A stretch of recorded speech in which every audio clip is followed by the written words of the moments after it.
मला शरद पवारांना प्रतिप्रश्न विचारायचा आहे। शरद पवार, तुम्ही आप आपके गिरबान में झाँक के देखो।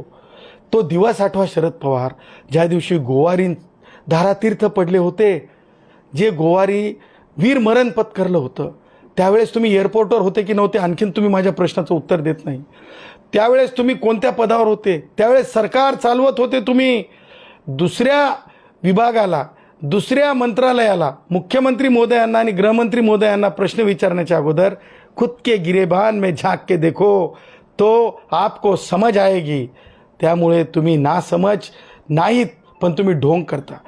तुम्ही राष्ट्रवादी म्हणजे शरद पवार गट जो आहे, तुम्ही काल काय केलं? काय ते आमदाराचं नाव कोल्हापूरचे बंटी सतेज बंटी पाटील जे आहेत, शरद पवार पंचशील हॉटेलमध्ये बसतात। सतेज बंटी पाटील कोणते आमदार आहेत, त्यांना डेपोत पाठवतात। तिथून माघार फिरावी लागते, माघार। बंटी पाटिल की भी नहीं चाले कोल्हापूर के डेपो में। आणि हे काय नाही तर हे राजकारण नाही। पहिल्या 4 घंट्यामध्ये तुम्ही तिकडे पाठवता, म्हणजे पंचशील हॉटेलला शरद पवार असताना बंटी पाटीलला डेपोत पाठवतात। म्हणजे हे याचं कारण काय? म्हणजे 124 कष्टकऱ्यांच्या आत्महत्या झाल्या तेव्हा त्यांना आठवलं नाही। आणि आमच्यावर टीका करणारे जे कोणी आहेत शरद पवारच्या ताटाखालचे, त्यांना आम्हाला सांगायचं आहे की तुम्हाला टीका करण्याचा आमच्यावर याच्यासाठी अधिकार नाही। तुमची लायकी जी आहे ना, तुमची लायकी, आमचे सुरेंद्र उके जे याचे आहेत भंडाऱ्याचे, त्यांनी तुम्हाला 20,000 मतांनी म्हणजे चित्त केलेलं आहे, घायाळ केलेलं आहे, चित्त केलेलं आहे। त्याच्यामुळे तुमची लायकी, आतापर्यंत तुम्ही स्वतःची खरी आयडेंटिटी लपून जगलेली माणसं आहेत।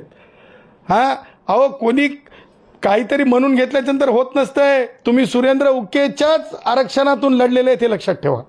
परंतु हे 7वा वेतन आयोग मागणारे ही माणसं नाहीत। राष्ट्रवादी काँग्रेसचे जे काही ताटाखालची लोक आहेत, त्यांना जे आहे करार पाहिजे।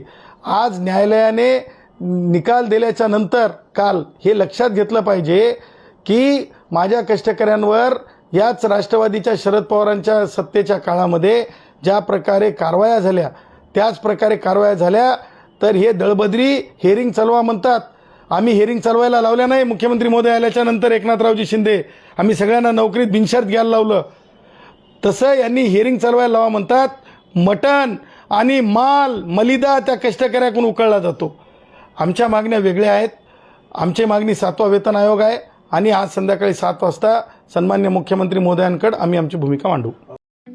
ठळक घडामोडींसाठी देशोन्नती न्यूज चॅनलला सबस्क्राईब करा आणि बेल आयकॉन प्रेस करा। मुंबई, पुणे, नागपूर, मराठवाडा असो का विदर्भ, राजकीय, सामाजिक, शैक्षणिक क्षेत्र असो का क्रीडा, सर्वच घडामोडीचे विश्लेषण पाहायला विसरू नका। फक्त देशोन्नती न्यूजवर।